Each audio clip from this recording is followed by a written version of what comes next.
So today's video lecture is going to be on upper respiratory tract infection, URTI.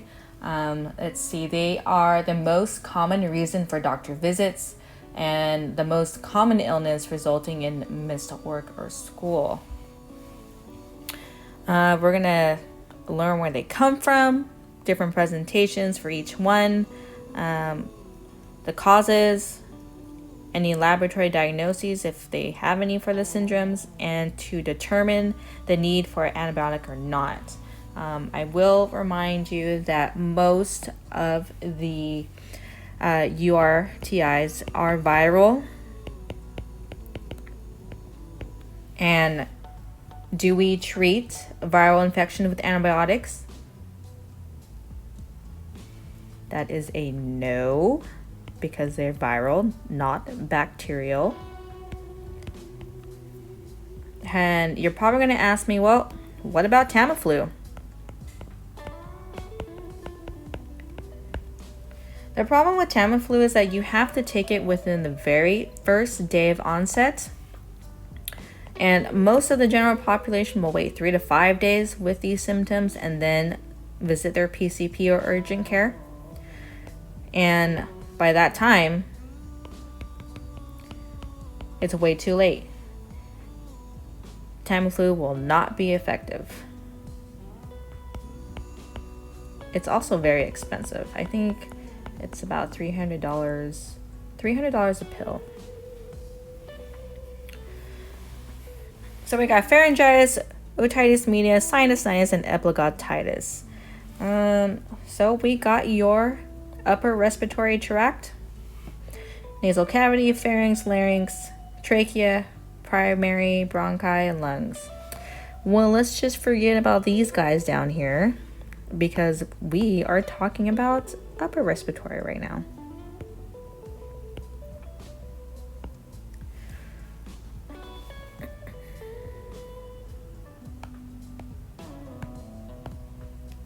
Pharyngitis.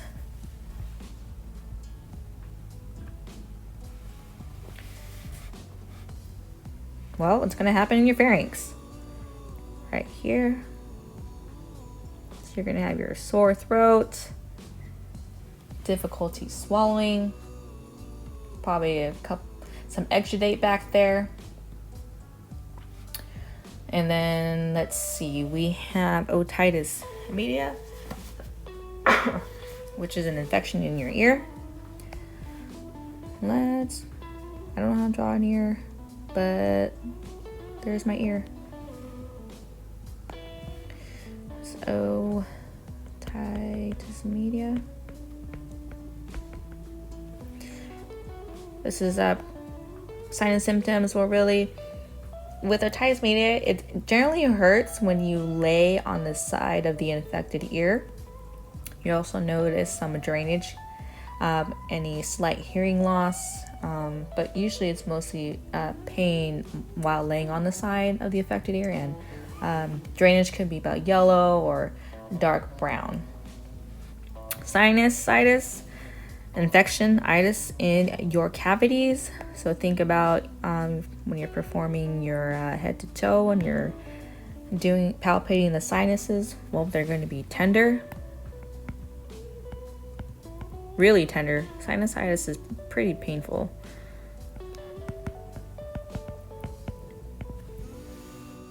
Epiglottitis, epiglottis. This one's mostly in children. Epiglottis is right here.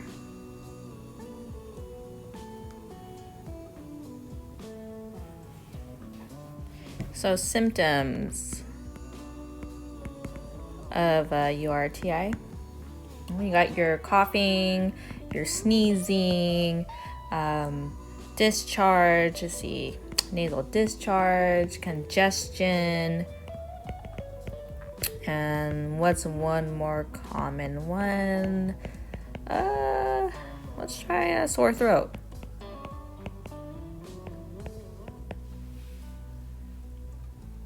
Simple techniques such as proper hand washing and covering face while coughing or sneezing may reduce the spread of respiratory tract infections.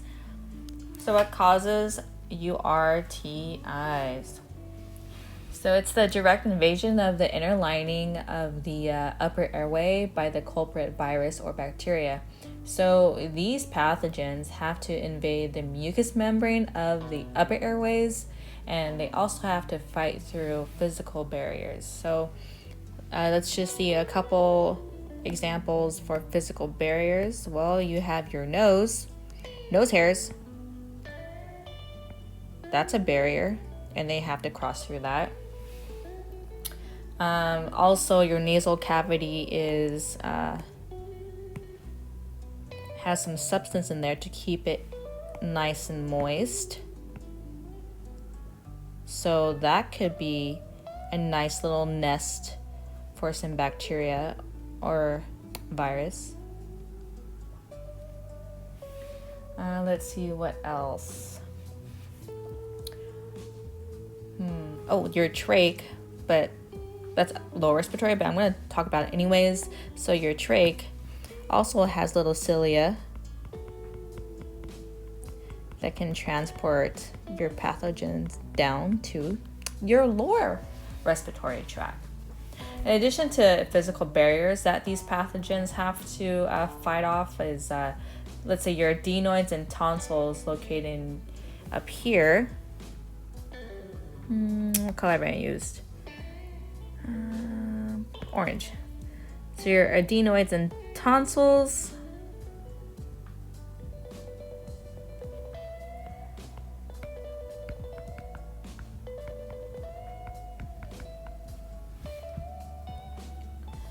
They're part of the immune system to help fight infections. What other system helps?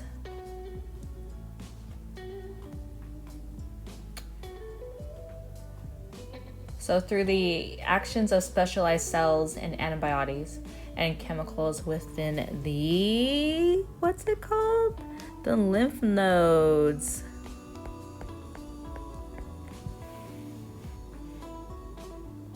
Those usually are able to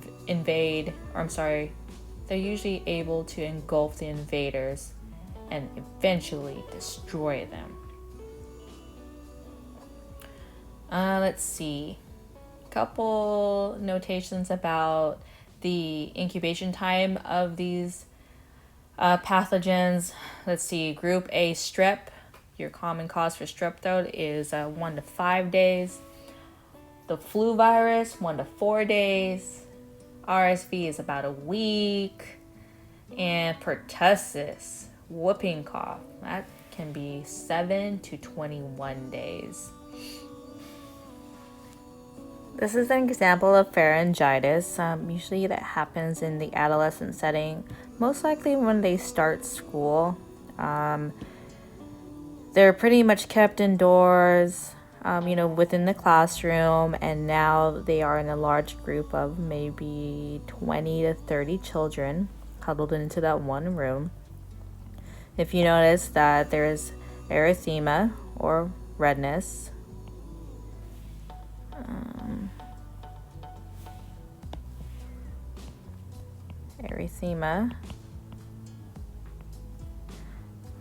edema. I don't know if we can really tell by their face, but maybe she has a swollen face. And exudates.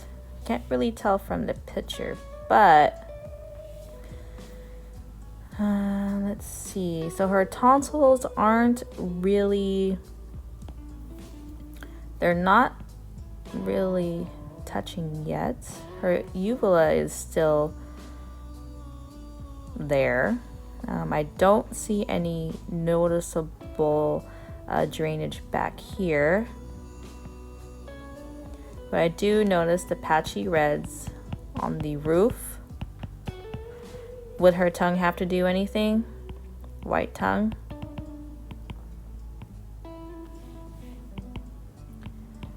Maybe she just drank a cup of milk. And let's see. So a couple questions that I would ask the patient is, difficult to swallow? Do you have a sore throat? Can you taste anything when you swallow?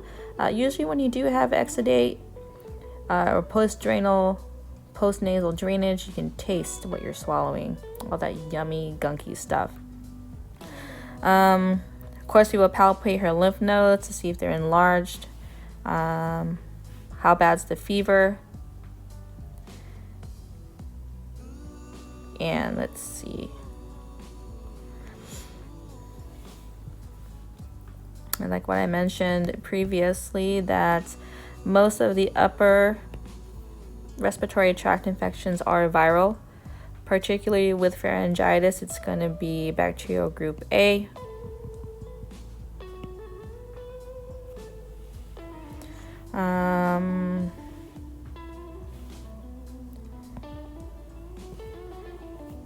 Neisseria gonorrhea or anaerobic bacteria. You guys don't have to worry about these. But what is most important is that it is a bacterial group A. I also wanted to throw in acute otitis media, which could be secondary from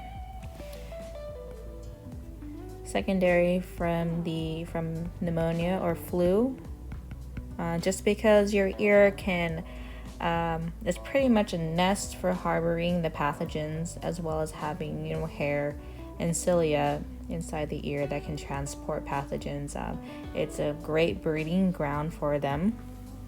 If you notice that in your tympanic membrane, you can't see your landmarks when you shine a light. You have your whitish color, you have bulging, and then sometimes you can see the marked erythema. At that point, if the bulging becomes too extreme, of course it's going to rupture. And now you've totally opened a whole new breeding ground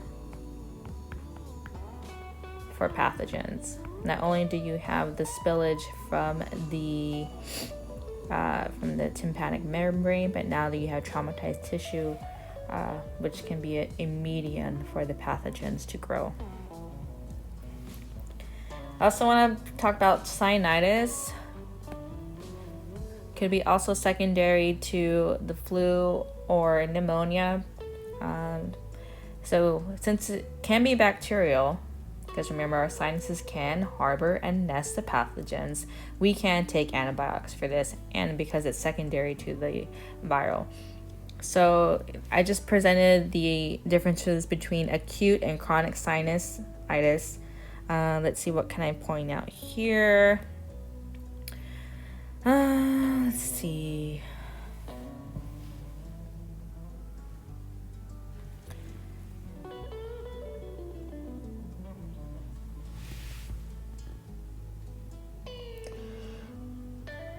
Probably the only thing that I could really want to point out is mainly the clinical diagnosis. So that's your palpation of the sinuses. Patient is stating tenderness or pain. And versus chronic sinusitis.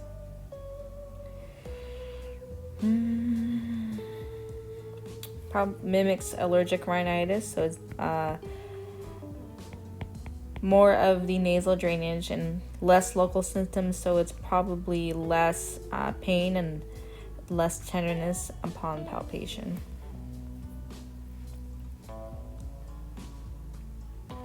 Treatment for bacterial sinusitis.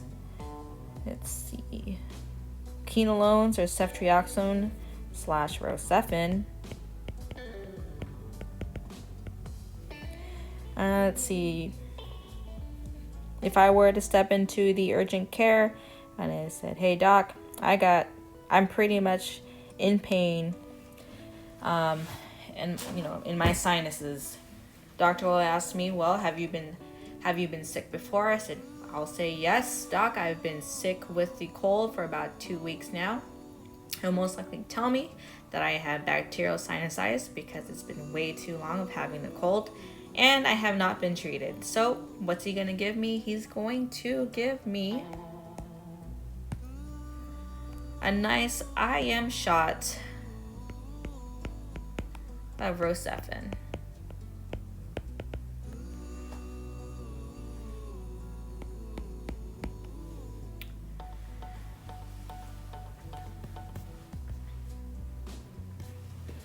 Just a couple pictures of the clinical presentations of sinusitis.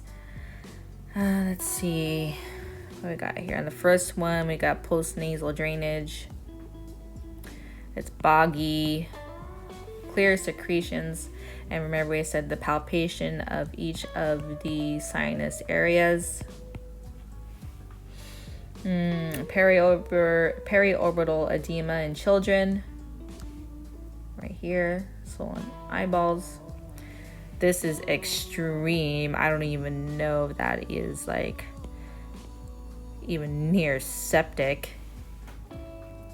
Again, he's got edema, periorbital edema. And let's see, looks like this might be our little bacterias that are growing wherever they took the culture from. So what are going to be my interventions if they're viral? Obviously, if they're bacterial, well, we can give antibiotics. But regardless if it's bacterial or viral, what can we do? Well, of course, we're going to maintain our airway. Make sure they can actually breathe after all those secretions or mucus or swelling. Gotta make sure they can breathe. And of course, comfort, because along with the UTIs, there is a lot of discomfort in the throat. So analgesics, Tylenol, Motrin, but not morphine syrup. Gargles for the sore throat. Some people like to do a sodium gargle, or if you have sinus issues, a lot of people like to do a neti pot to flush everything out. Let's see, hot packs for congestion, and then we can of course rest.